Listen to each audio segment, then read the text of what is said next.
Ini juga sesuatu yang Xiao Yan anggap luar biasa.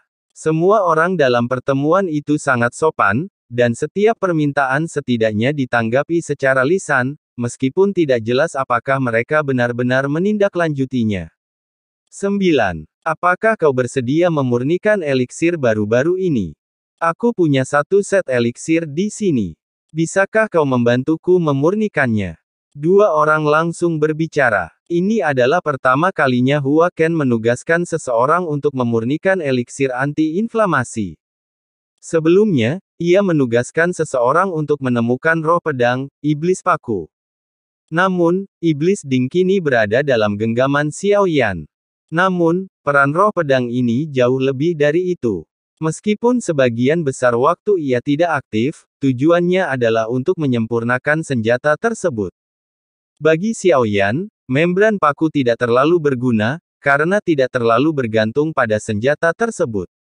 Xiao Yan sekarang memiliki beragam metode, dan jelas bahwa Hua Ken, sebagai dewa-dewa 9 matahari, akan memiliki metode yang lebih hebat lagi. Menurut Ding Mo, Hua Ken adalah orang yang munafik, dan pencariannya terhadap Ding Mo bukanlah upaya tulus untuk menghancurkannya, melainkan untuk memulihkannya. Ia harus memiliki pedang iblis, pedang yang bahkan seseorang sekuat Hua Ken pun tak mampu menggunakannya tanpa iblis paku. Hal itu mungkin saja terjadi, tetapi waktunya belum pasti. Xiao Yan tetap memilih untuk setuju, tetapi karena hidup dan mati Tian Zhang Wang masih belum pasti dan situasinya belum jelas, ia tidak punya waktu untuk memikirkan pemurnian obat. Hanya saja, perintah ini agak sulit untuk disempurnakan. Hua Ken berkata. Xiao Yan terkejut. Bukankah ada sekte pil emas 9 revolusi di alam ilahi 9 surga? Terima kasih atas kepercayaan Anda. Setahu saya, bukankah ada sekte pil emas 9 revolusi di alam ilahi 9 surga? Para alkemis mereka juga tidak mampu menyempurnakannya. Xiao Yan bertanya-tanya apakah Hua Ken benar-benar ingin ia menyempurnakan obat itu, atau apakah ia punya rencana lain. Aku tidak percaya mereka, jawab Hua Ken. Xiao Yan terdiam, menunjukkan bahwa bukan para alkemis dari sekte pil emas 9 revolusi yang tidak mampu memurnikannya, melainkan Hua Ken yang memiliki prasangka buruk terhadap mereka. Setelah beberapa saat, suasana pertemuan berangsur-angsur tenang. Sepertinya semua orang sudah selesai bicara. Ada hal lain di pertemuan ini. Setelah semua orang selesai bicara, suara Yi menggelegar. Seorang mantan Taois juga telah ditugaskan. Mereka berhasil menghilangkan peradangan dan menerima hadiahnya. Perang Dewa Kekacauan akan segera dimulai. Saya bertanya apakah Anda ingin berpartisipasi. Anda hanya akan gagal di babak penyisihan, bukan mati. Suara Yi perlahan terdengar, dan Xiao Yan terkejut. Perang Dewa Kekacauan akan mengumpulkan makhluk-makhluk kuat dari setiap dunia, bahkan dari setiap dimensi. Kalah dalam salah satu pertempuran ini membutuhkan waktu 1 abad sebelum bisa kembali. Semakin banyak kemenangan yang diraih, semakin tinggi peringkat, dan semakin kaya hadiah misterius yang akan diterima. Pilihan ada di tangan Anda, dan Anda tidak perlu menjawab di sini. Peserta dapat membalas saya dalam bahasa buku. Baiklah, rapat ditutup. Zhu Xi berkata, dan dengan kata-katanya, panggung batu menjadi sunyi. Semua orang pergi. Xiao Yan merenung sejenak, lalu meninggalkan alam ilahi kekacauan primal. Kenyataannya, tubuh aslinya perlahan membuka matanya, dikelilingi oleh hamparan luas bangkai binatang buas. Perjalanan itu sama sekali tidak damai. Saat melihat umat manusia, binatang-binatang buas ini mengamuk, ingin melahap mereka. Namun, dengan klon Yuan Shen-nya dan klon Zuchi, binatang-binatang ini tidak bisa mendekat. Saat tubuh asli Xiao Yan terbangun, kedua klon bergerak di belakangnya. Kita perlu mempercepat. Pemberantasan peradangan itu sulit. Ia kemudian mengaktifkan jiwa pergerakan Void-nya, dengan cepat melintasi dunia pegunungan dan lautan. Dengan peta pegunungan dan lautan yang diberikan Qi, ia dapat mencapai benua asal naga secepat mungkin. Dalam perjalanan, Xiao Yan mengeluarkan giok buku. Aku ingin berpartisipasi dalam perang Dewa Kekacauan, meskipun aku tidak tahu apa itu. Tapi ku dengar dari Yi bahwa jika kau bisa memenangkannya, kau akan menerima hadiah yang berlimpah. Aku ingin tahu apakah semua orang di pertemuan ini akan berpartisipasi. Gumam Xiaoyan, semakin memikirkan luasnya dunia pegunungan dan lautan Ye Beijing. Apakah dia masih akan mengejarku?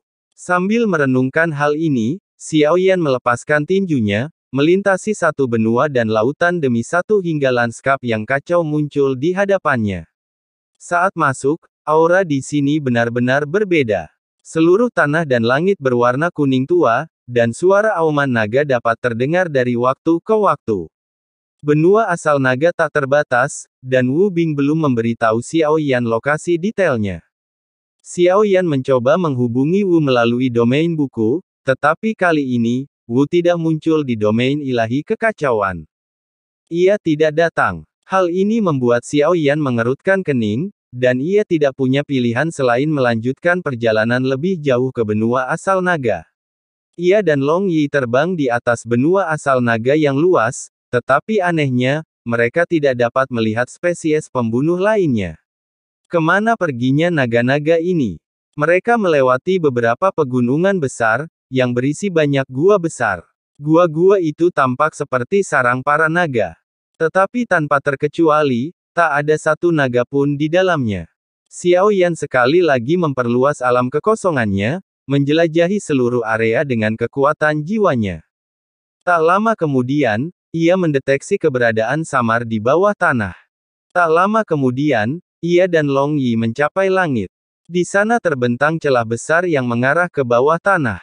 Tepat saat Xiaoyan hendak masuk, raungan naga yang memekakkan telinga bergema. Sesosok raksasa tiba-tiba muncul dari dalam, seekor naga raksasa muncul. Namun, naga itu tidak terburu-buru menyerang Xiaoyan, malah menatapnya tajam dengan tatapan tajam. Beraninya seorang Protoss mencari kematian di wilayah klan naga kita. Naga itu berbicara dalam bahasa manusia. Jika kau tidak ingin keturunanmu terbunuh, bicaralah dengan sopan. Aku tidak punya niat jahat di sini. Aku satu klan dan teman baik. Mata Xiaoyan mengeras. Naga di depan adalah induk naga, jadi amarahnya adalah tindakan protektif. Kata-kata Xiaoyan hanyalah cara untuk menenangkannya dengan cepat.